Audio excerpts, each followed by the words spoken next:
Yo, yo, yo, what's up, America? It's your boy Jamster, aka Nitro 2011. Here to talk about TNA last night. Something else. I tell you, I fairly enjoyed it, man. It was, like I said, it's just something else, man. Um, let's see what we talk about first. Got my handy dandy notebook, just like my boy Mugger Baby. Shout out to him.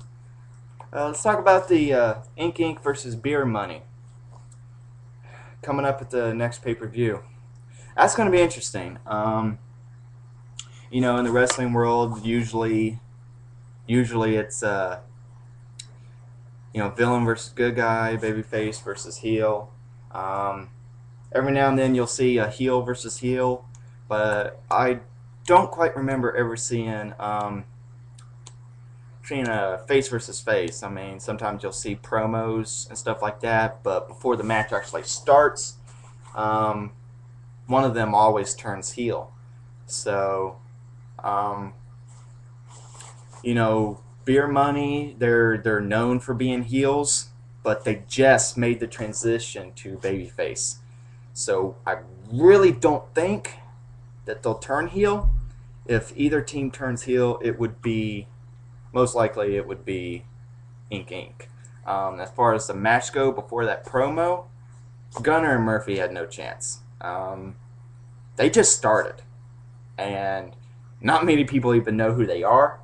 Uh, let alone think they have any talent. To me, they're just two muscle-bound queers. Uh, Personally, that's just the way I see it. Um, let's see what else we got here. Moving on, the Hernandez versus Matt Morgan match. I actually missed that match myself. I actually had to go to the restroom. Um, had people tell me it was a good match, so I mean that's cool. I didn't catch who won. I'll find out later. Get back to y'all. Moving on. Starting off the show was the whole Hogan, Bischoff, Flair, Dixie Carter thing. Tell you the truth, wasn't much of a surprise.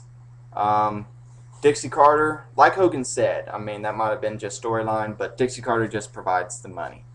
The whole Carter family, they just provide the money. You got Eric Bischoff, Hulk Hogan, Ric Flair. They know the business. Despite what people might think about them, they are, in my opinion, good for TNA. If TNA even wants to think about getting up to where WWE is. Despite what people may think, it might not be as soon as some people would like to think, but it's going to happen. I can see it as clear as day. It's going to happen. I mean, Ring of Honor is going out of business, so that just leaves WWE and TNA. But yeah, Hulk Hogan taking over TNA, it's probably the best thing for the company. So let's move on for there. Now, being in North Carolina, that was cool. The Titantron that they used, that new Titantron, I've never seen it before, and that was that was pretty sick. I gotta say, the whole effects and everything, showmanship wise, and everything that the technical guys did, it was just unbelievable. It was just wow. I was fairly impressed with that. So that was, if you ask me, that was right up there with WWE. I mean, it nowhere beats WWE, but it ran a close second with WWE. Okay, now Bevel Sky versus Sarita. As you all saw, I mean, of course, Sarita, cheater, I mean, that's what she does. I mean, but Velvet Sky pulled it out.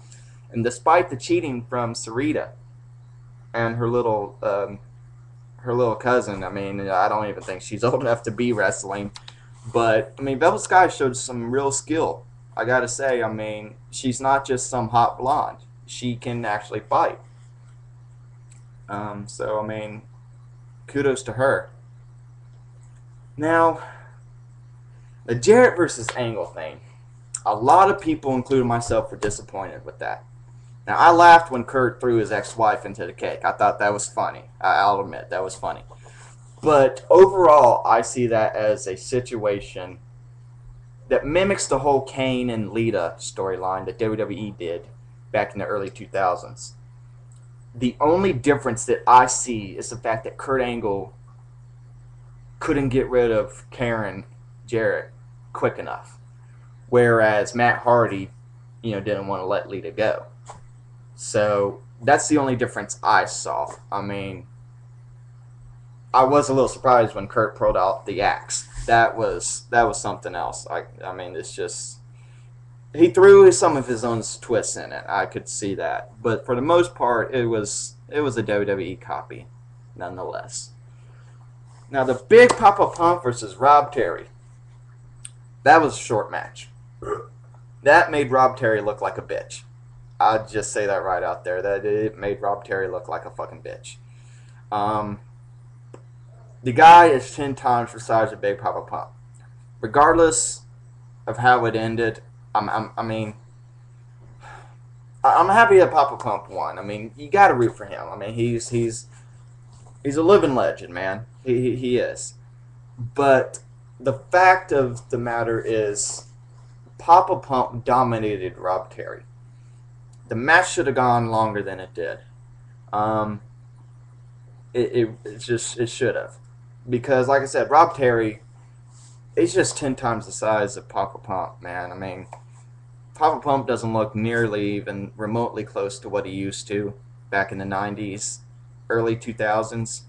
I mean, you can see him because of his age. You can see the muscle slipping. So, but overall, good outcome. Match should have just been longer. Now let's go to the ending. The main event, Sting versus Hardy. If you didn't know it was Sting, you must not get into wrestling as much as I do. I knew it was Sting when he didn't show up on Raw.